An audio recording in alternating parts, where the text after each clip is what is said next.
हमारे बुजुर्ग, दादा दादी और माता पिता ने हमेशा हमारे लिए सब कुछ किया है। अब वक्त आ गया है कि हम उनके लिए कुछ करें।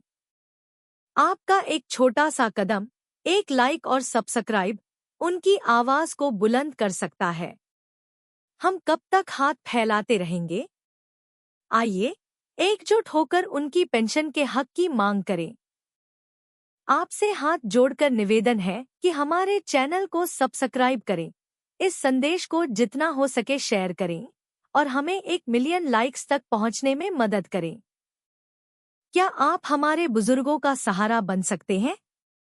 ईपीएस 95 पेंशन भोगियों के आई गुड न्यूज। पेंशन की तारीख हुई निश्चित, देखें सर्कुलर। ईपीएस 95 पेंशन भोगियों के आई गुड न्यूज। कर्मचारी पेंशन योजना एम्प्लॉयज पेंशन स्कीम के पेंशन भोगियों के लिए खुशखबरी है, क्योंकि अब पेंशन महीने के आखिरी कार्य दिवस को या उससे पहले उनके बैंक खाते में जमा हो जाएगी।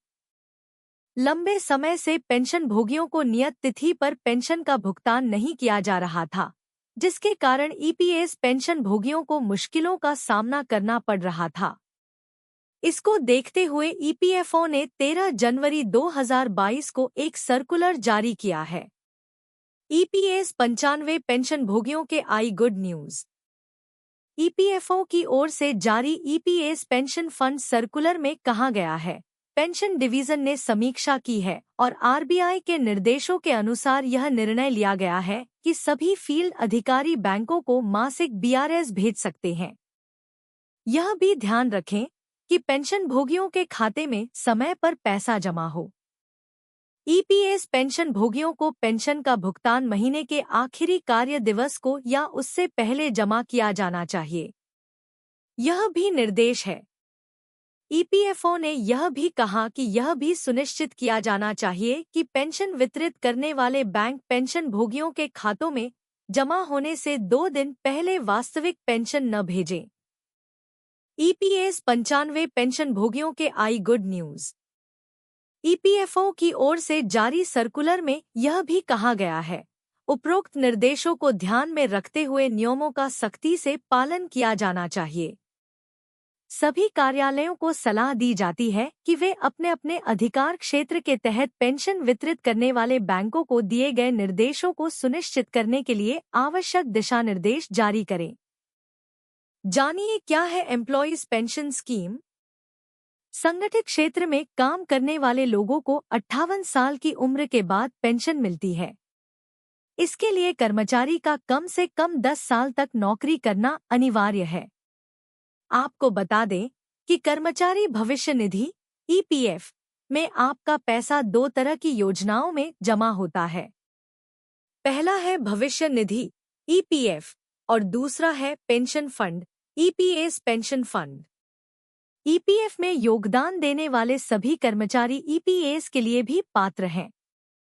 कर्मचारी और नियोक्ता प्रत्येक कर्मचारी के मूल वेतन का 12% ईपीएफ में योगदान करते हैं।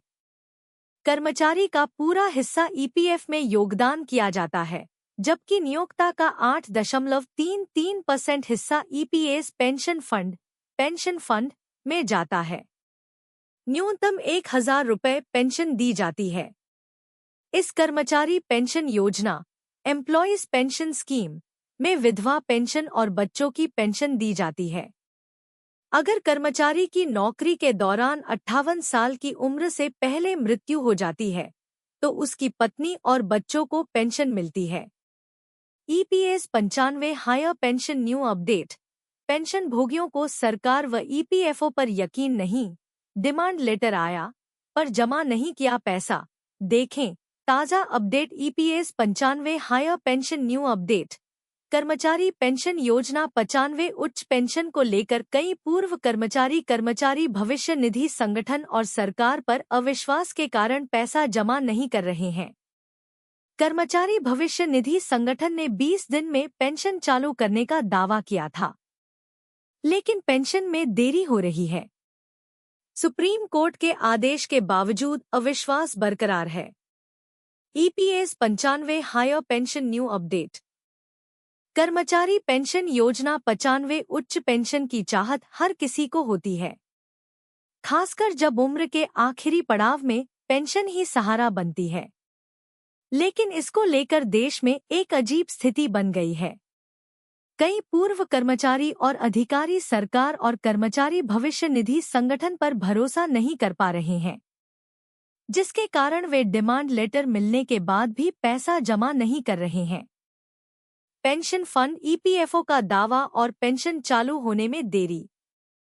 कर्मचारी भविष्य निधि संगठन ने दावा किया था कि पैसा जमा होने के 20 दिन के भीतर पेंशन चालू हो जाएगी, लेकिन सच्चाई यह है कि अभी तक किसी की पेंशन चालू नहीं हो सकी है।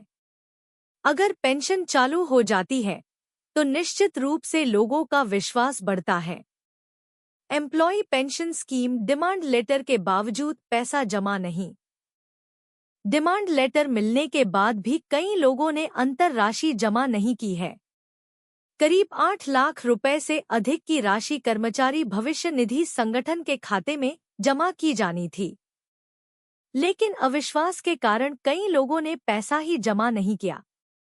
अब यह राज खुलना शुरू हो गया है कि कई पूर्व कर्मचारी और अधिकारी इस स्थिति में हैं। Employees provident fund organisation pension चालू होने में देरी और बढ़ता शक। कर्मचारी भविष्य निधि संगठन की ओर से पेंशन चालू होने में हो रही देरी के कारण लोगों का शक बढ़ता जा रहा है।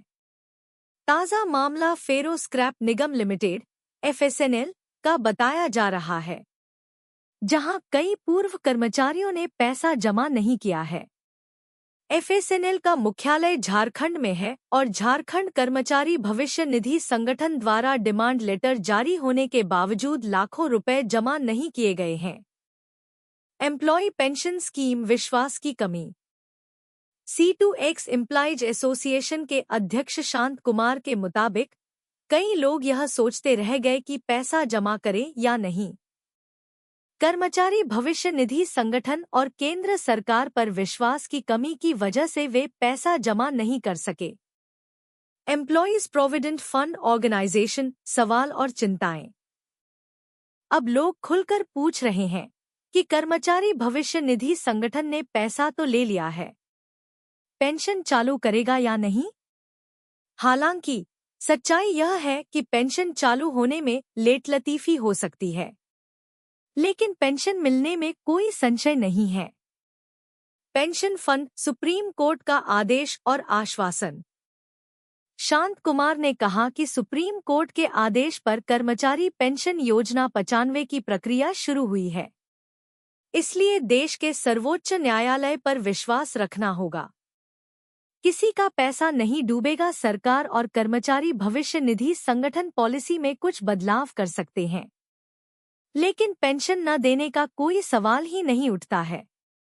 कर्मचारी पेंशन योजना 95 उच्च पेंशन को लेकर पूर्व कर्मचारियों और अधिकारियों के मन में अविश्वास का माहौल बना हुआ है। हालांकि सुप्रीम कोर्ट के आदेश और कर्मचारी भविष्य निधि संगठन की नीतियों के तहत पेंशन मिलने में कोई संशय नहीं है।